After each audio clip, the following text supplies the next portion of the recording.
Oh, we're back to the new beer review. Oh, I gotta turn off the music. Oh, God. Oh. No, can't have that on. Can't have that on. They're from Athens, Georgia. I know that. Athens, Georgia. I've been to Athens many times. I even saw REM in the woods. And B-52s. But, yeah. Because I do hail from Georgia. Sort of, kind of moved there from California in the mid 1980s. Well, back to the pistachios and the beer review.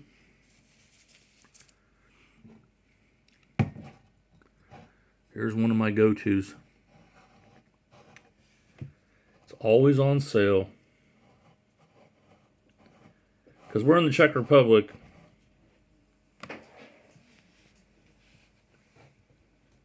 We're in the Czech Republic, and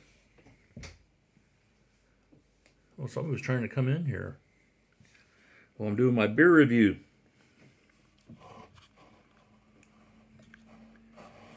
What do we have here? Zlatý Bažant. Ooh. Premiový ležák. Golden Pheasant. Premium Lager. Yeah, we're in the Czech Republic, so this is a Slovak beer. And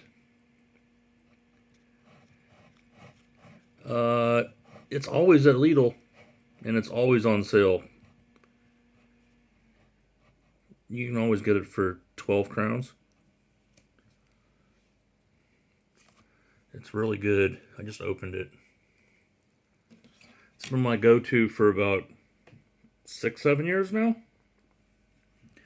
Because, the Czechs, I guess they don't want to drink it, so they just send it to Lidl, and then they half-price it. And, yeah, I'm always happy when it's there. It's not always there. Sometimes it's not there. It's usually there. But, yeah, it's always good when it's there because it's a really good beer. I like this one. It's, if you like bubbly, lots of carbonation, and crisp, and refreshing. This beer's really good. And, yeah, 12 crowns. I think it was 12 or 13 crowns. So you get charged 16 because the bottle is worth 3. But yeah, let me have a sip.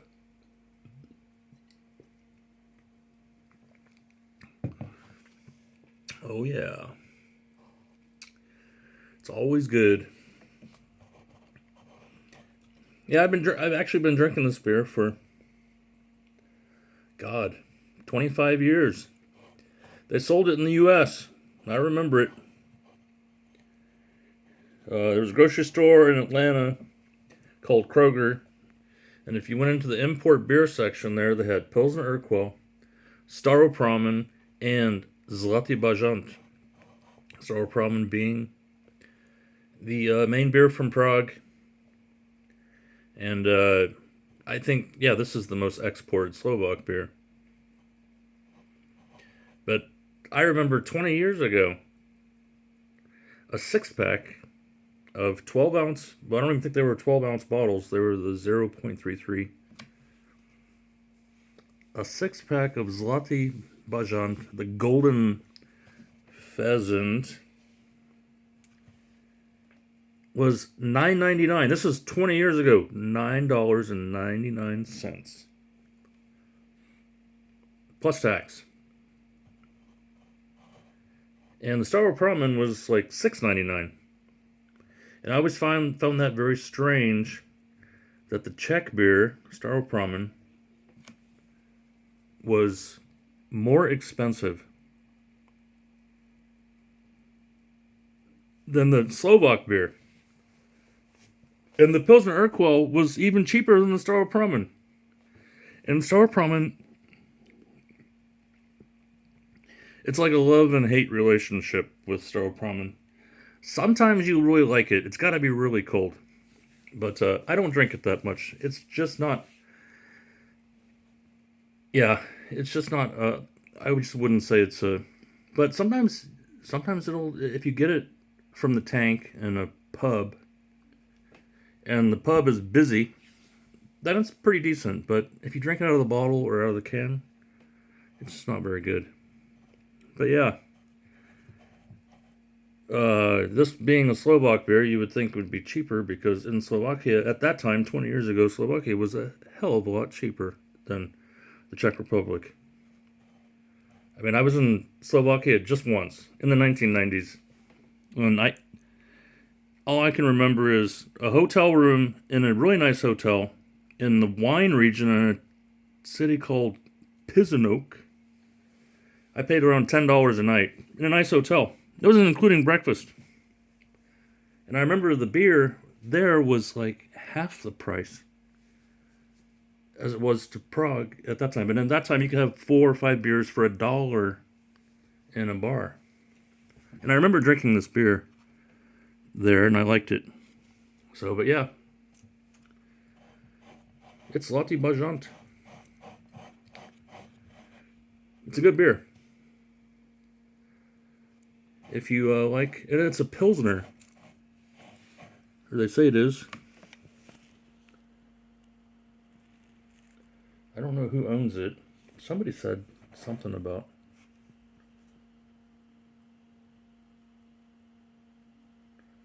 What does that say right there? Receptura Urbanova de Vole. It's a good beer. Golden Pheasant. And yeah, I probably already drank 1,000,000 liters of it in the past 20 years. It's always so much cheaper than Pilsner Urquell. Pilsner Urquell, of course, being a very good beer, but I actually prefer this one. Pilsner Urquell will give you a headache if you drink too many of them, but this one is 5% alcohol, and it's really smooth and crisp. Almost like those German beers that I used to drink when I lived in Germany. I think that's why I like it. I was in Germany before I was in the Czech Republic in the 1990s.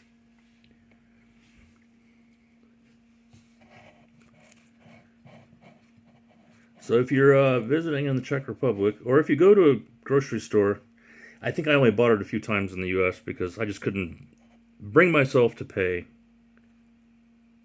$10 plus tax. This is 20 years ago for a 6-pack of Golden Pheasant.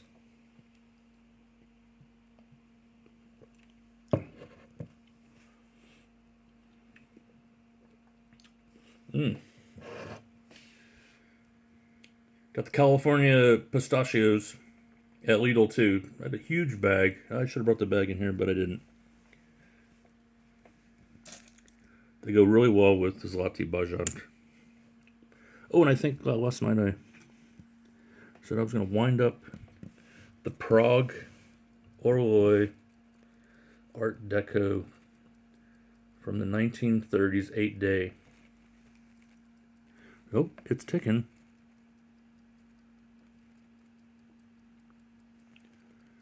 It's ticking. I don't know if you can hear it. It's going to tick for 8 days. I wound it up last night. It says on there, Ludwig Heinz. Sometimes they'll say Praha, which is Prague. So if you're seeing the astronomical clock, think about Ludwig Heinz. He was the watch guy who takes care of the clock, the family. I don't know how many centuries they did it. I don't know if they still do or not. Maybe. I have to look that up. Anyway, what else can I say about Zlatý Bažant? Oh, out here in Bohemia, when the weather's good, there will be some Zlatý Bažants, some golden pheasants. You can hear them making their, what do you call it, mating call out in the fields.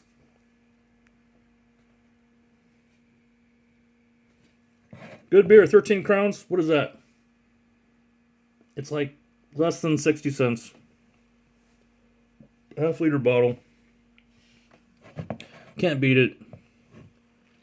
One of the few things left in the Czech Republic that's cheap is the beer.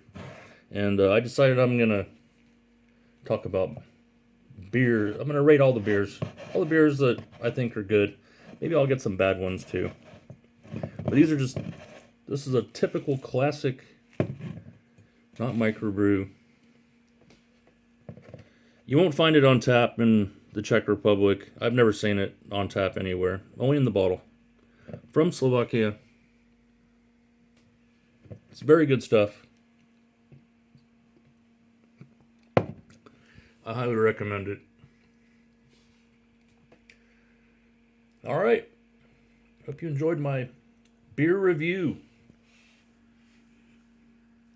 See you later. Gonna have another nut.